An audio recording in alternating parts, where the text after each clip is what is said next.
ಆತ್ಮೀಯ H60 news ಅರ್ಥಾತ್ ಸೀತಾರಾಮ್ ನ್ಯೂಸದ ವೀಕ್ಷಕರೇ, ನಾನು ನಿಮ್ಮವ ಎಂ ಆಯುಧ ಮಲ್ಲಪ್ಪ ಜೊತೆ ಅವರು.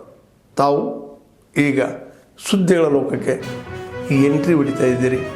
ಈ ಸುದ್ದಿಗಳನ್ನು ಪ್ರತಿಯೊಂದು ನೋಡೋ ಜೊತೆಗೆ ನಿಮ್ಮ ಅಭಿಪ್ರಾಯಗಳನ್ನು ಹಚ್ತಾ ಇರಿ. ಯಾಕಂದರೆ ಈ ಸುದ್ದಿಗಳು ನಿಮಗಾಗಿ, ನಿಮ್ಮ ಬದುಕಿಗಾಗಿ, ನಿಮ್ಮ ವೈಚಾರಿಕೆಗಾಗಿ, ನಿಮ್ಮ ತಿಳುವಳಿಕೆಗಾಗಿಯೂ ನಿಮಗೆ ಗೊತ್ತು. ಜೊತೆಗೆ ನಮಗೂ ನಿಮ್ಮೊಂದಿಗೆ ಇದೊಂದು ಮಾತಾಡುವಂಥ ಜೊತೆಗೆ ಸುದ್ದಿಗಳನ್ನು ಬಿಡುವಂಥ ಕೆಲಸ. ಈ ಕೆಲಸದಲ್ಲಿ ನಾವು ನಿಮ್ಮೊಂದಿಗಿದ್ದೀವಿ ಅಂತ ಹೇಳ್ತಾ ನೋಡ್ತಾ ಇರಿ ಸುದ್ದಿಗಳನ್ನು.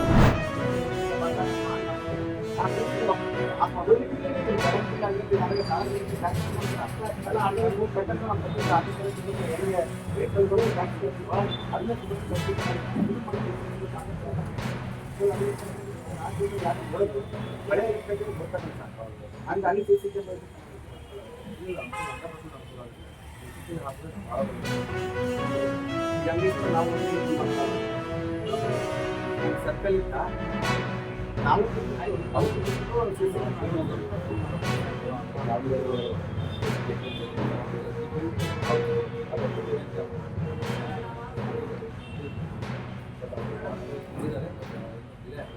ಹಂಗಾಗಿ ನಾವು ನಮ್ಮ ಸಂಘಟನೆ ಬರ್ರಿ ಗೊತ್ತಾಗಟ್ಟ ಆನ್ ಆಗ್ತಾವ, ಆಮೇಲೆ ಮತ್ತು ಆಫ್ ಆಗ್ತಾವ. ಯಾಕಂತ ಗೊತ್ತಾಗ್ತಿಲ್ಲ. ಅದಕ್ಕೆ ಕರೆಂಟ್ ಬಿಲ್ ಕಟ್ಟ ನಿಂತಪ್ಪ ಅಂದ್ರೆ ವಜೆ ಕಟ್ಟಂದ್ರೆ ನಮ್ಮ ಆಟೋ ಚಾಲಕರಿಗೆ ಹೇಳಿದ್ರೆ ಹೆಂಗೂ ನಾವು ಟ್ಯಾಕ್ಸ್ ಕಟ್ತೀವಲ್ಲ, ಅದ್ರ ಜೊತೆಗೆ ಇದನ್ನು ಸೇರಿಸ್ಕೊಡ್ತೀವಿ ಸರ್. ದಯಮಾಡಿ ಇವತ್ತಿಗೆ ಸ್ಟೇಷನ್ ಮೇಲೆ ಲೈಟ್ ಆನ್ ಆಗುತ್ತೆ ಸರ್. ರಾತ್ರಿ ಹೊತ್ತ ಸರ್ ಮೊನ್ನೆ ನಮ್ಮ ಹುಡುಗರು ಆಟೋದಲ್ಲಿ ಹೊಡೆದು 300 ರೂಪಾಯಿ, ಜಾಸ್ತಿ ದುಡ್ಡಲ್ಲ, 300 ರೂಪಾಯಿ 100 ರೂಪಾಯಿ ದುಡ್ಡೇ ಹೊಡೆದು ಕಸ್ಕೊಂಡು ಯಾರಂತ ಗೊತ್ತಿಲ್ಲ. ಅದು CC ಕ್ಯಾಮ್ರಾ ಇಟ್ಟಂದ್ರೆ ಕೊಡ್ತಕ್ಕ ಸರ್. ಆಮೇಲೆ ಬೀದಿ ದೀಪ ದೇವಸ್ಥಿದ್ರೆ ಬೆಳಕಿದ್ರೆ ಜನ ಎದುರ್ತಾರ, ಏನೋ ಯಾರಿಗೆ ತೊಂದರೆ ಮಾಡಕ್ಕೆ. ಹಾಗಾಗಿ ನಮ್ಮ ಹರಿಯದ 4 ದಿಕ್ಕಿಗೆ CC ಕ್ಯಾಮ್ರಾವನ್ನು ಅಳವಡಿಸೋಕೆ ಕೆಲಸ ಆಗಬೇಕು. ಮತ್ತೆ ಕೊಂಬುಗಳಿದಾವೆ, ಕೆಲವು 10 ಕೊಂಬ 5 ಕೊಂಬ ಬಿಟ್ಟು ಒಂದೊಂದು ಬೀದಿ ದೀಪ ಆನ್ ಆಗಿರ್ತಾವೆ. ಒಂದೊಂದು ಕೊಂಬಕ್ಕೆ ಒಂದೊಂದು ಬೀದಿ ದೀಪ ವ್ಯವಸ್ಥೆ ಮಾಡಿ ತಕ್ಷಣ ಫಸ್ಟ್ ನಮ್ಮ ಕೊಂಬದ ಶೇಖರ ಆನ್ ಮಾಡ್ತೀವಿ. ಬೇರೆ ಬೇರೆ ಕೊಂಬಗಳಿಗೆಲ್ಲ ಒಂದು ವಾರದೊಳಗೆ ಲೈಟಿನ ವ್ಯವಸ್ಥೆ ಮಾಡ್ತೀವಿ. ಮಾಡಿಸಿಲ್ಲಪ್ಪ ಅಂದ್ರೆ ಮುಂದಿನ ದಿನಗಳಲ್ಲಿ ನಿಮ್ಮ ಇಲಾಖೆ ಮುಂದೆ ಕೂತು ನಾವು ಉಗ್ರವಾಗಿ ಹೋರಾಟ ಮಾಡ್ತೀವಿ.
ದಾವಣಗೆರೆ ಜಿಲ್ಲಾಡಳಿತ ಬರುತ್ತಿರುವಂತಹ 2 ಮಳಿಗೆಗಳಲ್ಲಿ ತೀವ್ರ ತಪಾಸಣೆಯನ್ನು ಈಗ ಬಾಂಬ್ ನಿಷ್ಕ್ರಿಯತೆ ಮತ್ತು ಇನ್ನು ಸ್ವಾಣಗಳಿಂದ ಪರಿಶೀಲನೆಯನ್ನು ನಡೆಸಲಾಗ್ತಾ ಇದೆ.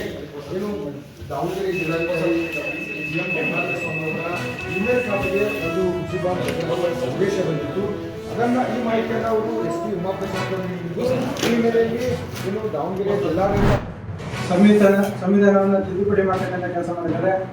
ನಾವೇನು ಸಂವಿಧಾನ ಶಿಲ್ಪಿ ಅಂತ ಹೇಳ್ತೀವಿ, ಅಂಬೇಡ್ಕರ್ ಅವ್ರನ್ನ ಎಲೆಕ್ಷನ್ನಿಂದ ಸೋಲ್ಸಂತ ಕೆಲಸ ಮಾಡಿದ್ದಾರೆ.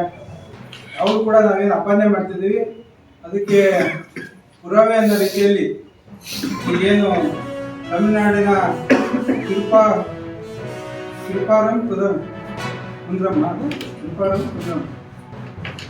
ಬೆಟ್ಟದ ಕಾರ್ತಿಕೇಯ ದೇವಸ್ಥಾನದಲ್ಲಿ ಏನು ಸನಾತನ ಹಿಂದೂ ಧರ್ಮದ ಸಂಸ್ಕೃತಿ ಅಂತೆ ಕಾರ್ತಿಕ ಮಾಸದಲ್ಲಿ ಏನು ದೀಪ ಹಚ್ಕೊಂಡು ಬರ್ತಿದ್ರು ಅದು ಕೋರ್ಟ್ನಲ್ಲಿತ್ತು. ಅಂಥ ಸಮಯದಲ್ಲಿ ಮದ್ರಾಸ್ ಹೈಕೋರ್ಟ್ನ ಮುಖ್ಯ ನ್ಯಾಯಾಧೀಶರಾಗಿರ್ತಕ್ಕಂಥ ಶ್ರೀ GR ಸ್ವಾಮಿನಾಥನ್ ಅವರು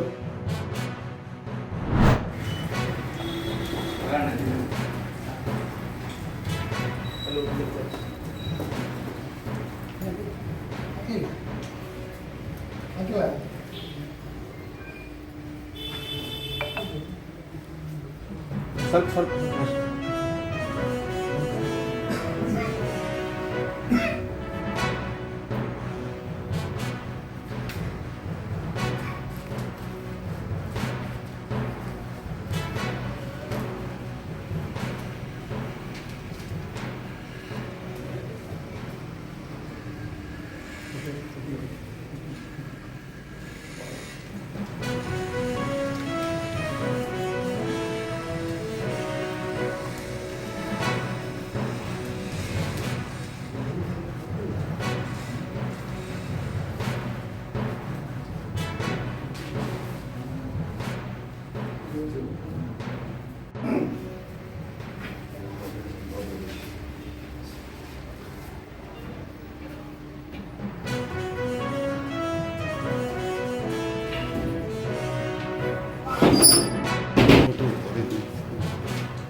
ಹ್ಞೂ ಸರ್ ಅದೇ ವೈಡನ್ ಇತ್ತು.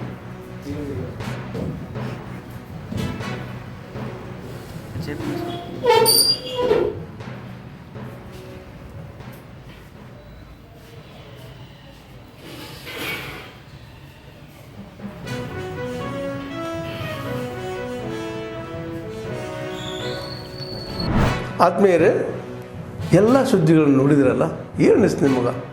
ಇದರಲ್ಲೇ ನಿಮ್ಗೆ ಲೈಕ್ ಆಗಿರ್ಬೋದು, ಡಿಸ್ಲೈಕು ಆಗಿರ್ಬೋದು, ಕಾಮೆಂಟ್ ಬೇಡಪ್ಪ ಅಂತೂ ಅನಿಸಿರ್ಬೋದು, ಕಾಮೆಂಟ್ ಮಾಡಬೇಕಪ್ಪ ಅನಿಸಿರ್ಬೋದು, ಶೇರ್ ಮಾಡಬಾರ್ದಪ್ಪ ಅನಿಸಿರ್ಬೋದು, ಅದು ಮಾಡಬೇಕು ಅನಿಸಿರ್ಬೋದು.